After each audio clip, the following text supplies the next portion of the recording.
When most people imagine the farms feeding Europe, they picture green valleys, rich soil, and old agricultural heartlands. They do not picture a dry corner of southern Spain that, from space, looks almost white. But that white surface is not snow, it is plastic, and beneath it sits one of the most important winter vegetable systems in Europe, with greenhouse area holding around 33,000 hectares and the latest campaign projected at $3.716 billion in exports. So the real question is not whether Almeria is impressive, it obviously is. The real question is how a poor, dry province became what many now call Europe's garden. And the answer is more interesting than the usual miracle in the desert line. This was not built by one breakthrough, one visionary inventor, or one futuristic technology.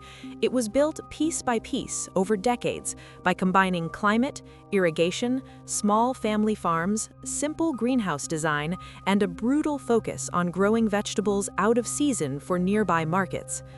That is what makes Almeria such a strong supply and soil story. It is not a fantasy of the future, it is a system built around constraints.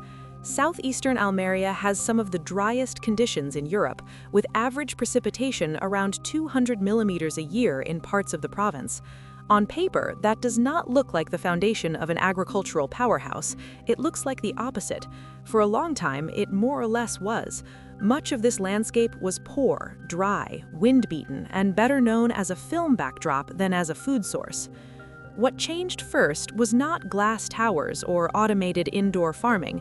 It was a practical set of techniques that made bad land more usable. One of the most important was enarenado, a sand mulching system built from layers of clay, manure, and sand. Researchers tracing Almeria's transformation show that this method spread in the 1960s because it improved moisture retention, stabilized the soil surface, and helped make cultivation possible in places where conventional farming struggled.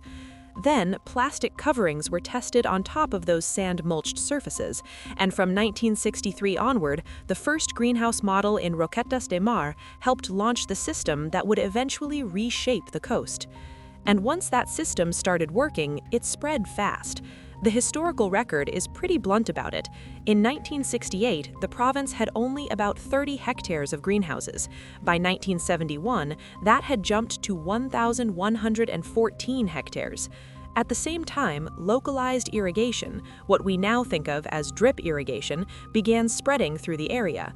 That mattered because in a dry province, the difference between flood irrigation and targeted irrigation is not just efficiency, it is whether you can scale at all. These changes lowered water losses, improved nutrient delivery, and let much smaller plots support viable family farms. That is the first thing people get wrong about Almeria. They think the story is that a desert was conquered by high technology. It was not. The story is that a dry region became productive because a whole chain of low-cost, practical innovations stacked together in the right climate. And that climate is a huge part of the answer. Almeria's greenhouses work so well because they are not fighting winter the way colder greenhouse systems do. Research on Campo de Dalias shows that heating is used in only a small share of Almeria's greenhouses, and that the energy needs of the traditional, naturally ventilated model are far lower than greenhouse systems in harsher climates. That point is easy to miss, but it is probably the most important one in the entire video. When people hear greenhouse farming, they often imagine expensive, heavily climate-controlled glass structures with giant energy bills. Almeria is different. The dominant model is much simpler and much cheaper. It relies on plastic-covered structures, passive shading, natural ventilation, whitewashing in hot months, and a winter climate that does much of the work for free.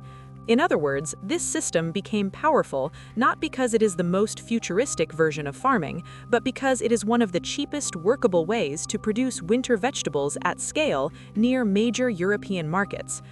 That does not mean the system is primitive, it means the technology is selective. Almeria adopted the tools that actually solved its bottlenecks: drip irrigation, fertigation, closed pipe networks, substrate cultivation, greenhouse ventilation improvements, rainwater capture, and in some cases, desalinated water to reduce pressure on aquifers. Researchers describe this as a long process of technological adaptation, not a one-time leap.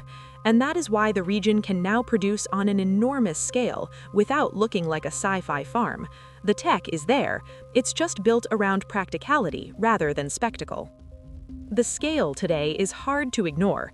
Recent Andalusian government figures say the 2024-25 campaign in Almeria reached more than 4 million tons of production, with export value projected at $3.716 billion in exports, and greenhouse area staying stable around 33,000 hectares. Peppers, tomatoes, cucumbers, watermelons, and zucchinis dominate the system. So when Europe wants fresh vegetables through the cooler months, Almeria is not a side player, it is one of the main engines doing that work. That is how a province once associated with scarcity became a supply machine. Another reason the model works is that it's not just thousands of random greenhouses scattered across a desert, it's a dense horticultural cluster.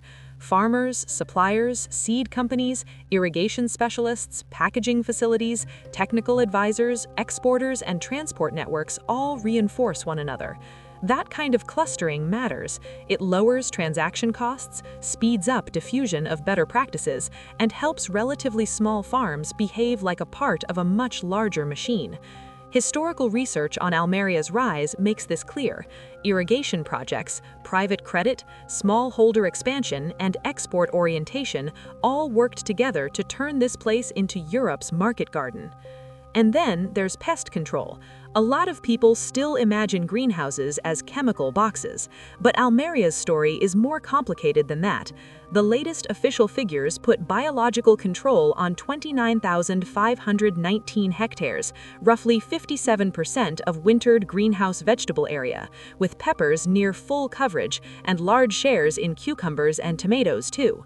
So part of the region's success has come from shifting towards biological control at landscape scale, not just pouring on more pesticides forever. That doesn't make the whole system clean, but it does matter, and it's one of the reasons this model is more adaptive than the lazy sea of plastic equals ecological nightmare version suggests. But none of that means the story is clean. It's not. The same research that praises Almeria's efficiency also points to its weak points. About 80% of irrigation water has historically come from groundwater, and the main sustainability challenges include aquifer overexploitation, rising salinity, and nitrate contamination tied to intensive production.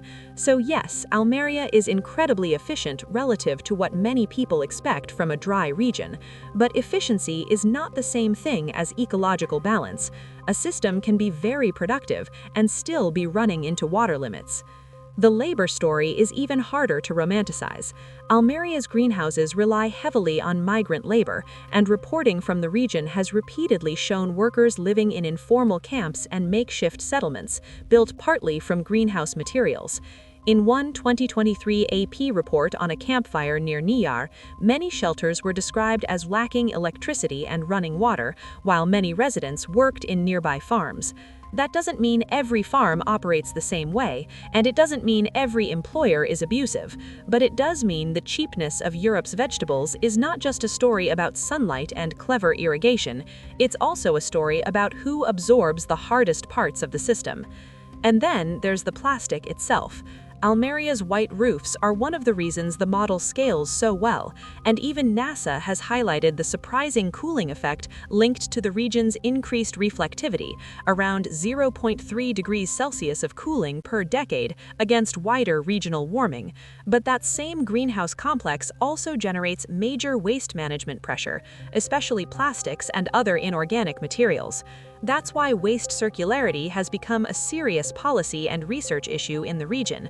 So even the thing that makes Almeria visually iconic also points straight at one of its hardest sustainability problems.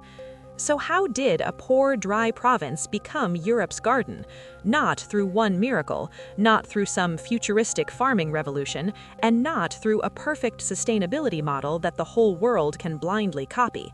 Almeria succeeded because it found a brutally practical formula: use a mild winter climate, keep greenhouse structures cheap, control water carefully, push output onto small but productive family farms, and ship high-value vegetables quickly into wealthy nearby markets.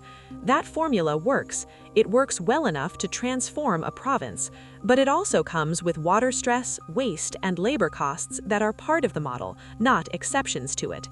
And that may be the real lesson here. The future of farming is not always the flashiest system in the room. Sometimes it's the system that fits its environment, its market, and its constraints better than the alternatives. Almeria does not feed Europe because it looks like the future. It feeds Europe because for winter vegetables in this part of the world, it learned how to make the desert profitable. The next question is whether that formula can stay intact as water gets tighter, labor pressures grow, and the hidden costs become harder to ignore.